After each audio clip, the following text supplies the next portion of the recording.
여러분, 한 나라의 역사가요, 때로는 정말 단 한 문장의 절규에서 시작될 때가 있거든요.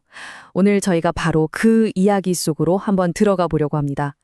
점령당한 한 도시에서 터져나온 그 분노의 목소리를 따라서 그 억압 속에서도 결코 꺼지지 않았던 우리 민족의 그 생존 투쟁을 한번 따라가 볼까 합니다. 바로 여기서부터 시작하는 겁니다. 도청을 5대로 옮긴다고? 이게 그냥 단순한 질문이 아니에요. 뭐랄까 도시의 심장을 통째로 뽑아가려는 그 결정에 맞선 사람들의 정말 분노에 찬 날 것 그대로의 외침이 들리는 것 같지 않으세요? 이건 그냥 행정구역을 옮기는 그런 차원의 문제가 아니었던 거죠. 말 그대로 도시의 영혼을 파괴하려는 시도였던 겁니다. 그러니까 이 절규 하나가요, 오늘 우리가 살펴볼 이야기의 핵심을 아주 그냥 꽉 압축해서 보여주는 거예요. 권력, 경제, 그리고 민족의 영혼까지. 이 모든 걸 체계적으로 잠식당하는 그 상황에 맞서서 싸워야만 했던 바로 한 나라의 이야기인 거죠. 자, 그럼 이 잠식은 어디서부터 시작됐을까요? 가장 먼저 파고든 건 바로 경제와 정치였습니다. 대체 식민 권력은 어떻게 사람들 삶의 터전부터 하나하나 장악해 들어가면서 그 지배력을 단단하게 만들었을까요? 보시면 아시겠지만 식민지 경제라는 게 정말 극명하게 나뉜 두 개의 현실을 만들어냈어요. 한쪽에서는 일본 기업이 막 번성하는데 그 번영은 종종 조선인들의 희생 위에 세워졌다는 거죠. 예를 들면 삼정중 백화점 같은 곳은 일본인만 고용하면서 잘 나갔고, 농공은행은 아주 교묘한 상품으로 조선 상인과 농민들의 재산을 빼앗아 갔어요. 심지어 목화 무게를 재는 저울추에다가 납을 넣어서 농민들을 속이기까지 했다니까요. 정말 기가 막히죠. 이런 경제적인 수탈의 핵심 도구가 된 게 바로 토지 조사 사업이었습니다.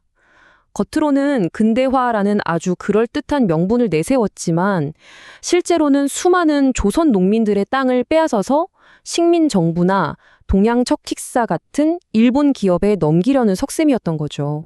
그리고 이 구절을 보면 그 사업의 진짜 목적이 뭔지 아주 날카롭게 드러나죠. 그냥 땅만 뺏는 게 아니었어요. 그걸 넘어서 세금으로 조선인들의 삶을 아주 그냥 옴짝달싹 못하게 옥죄려는 그런 교활한 의도가 숨어 있었던 겁니다. 자, 이제 좀 그림이 그려지시죠? 이렇게 경제적인 지배가 먼저 이뤄지고 나면 곧바로 정치적인 지배로 이어지는 겁니다. 역사적인 중심지였던 진주에서 일본 세력이 강한 항구 도시 부산으로 도청으로 옮기려 했다는 거. 이건 뭐 권력의 중심마저도 전통적인 우리 터전에서 빼앗아 오려는 아주 명백한 시도였던 거죠. 하지만 이들의 목표는 단순히 땅이나 정치 권력을 뺏는 데서 그치지 않았습니다. 그 칼날은 훨씬 더 깊은 곳, 바로 한민족의 정체성, 그 영혼을 향하고 있었어요. 민족의 문화를 없애기 위해서 이들은 당장 우리 눈앞의 풍경부터 바꾸기 시작했습니다. 충민사 같은 역사적인 사당은 수도시설을 짓는다는 핑계로 허물어버렸고요.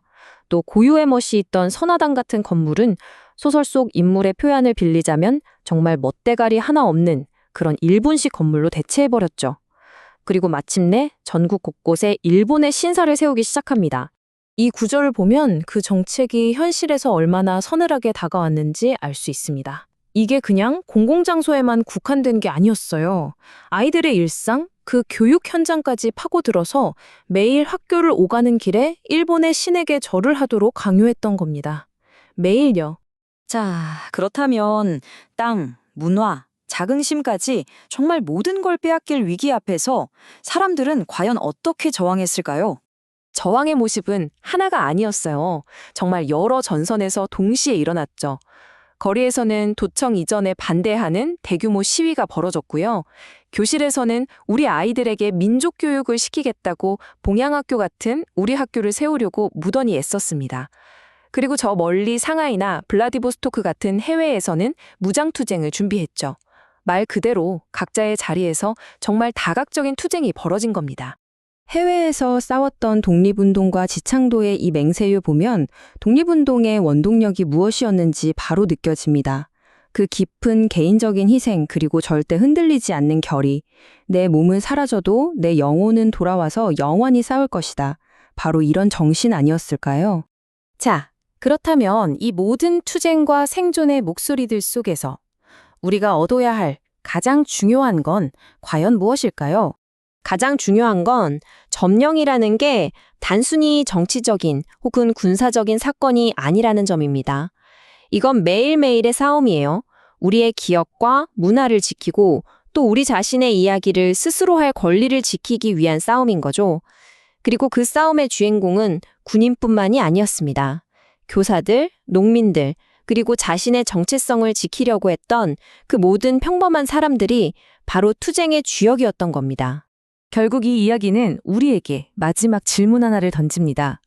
한 민족의 진짜 강인함은 단순히 저항하는 능력에만 있는 게 아니라 어쩌면 그 모든 것을 잊지 않고 기억하는 힘에서 나오는 건 아닐까요?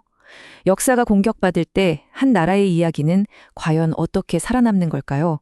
우리 모두가 한 번쯤 생각해 볼 문제인 것 같습니다.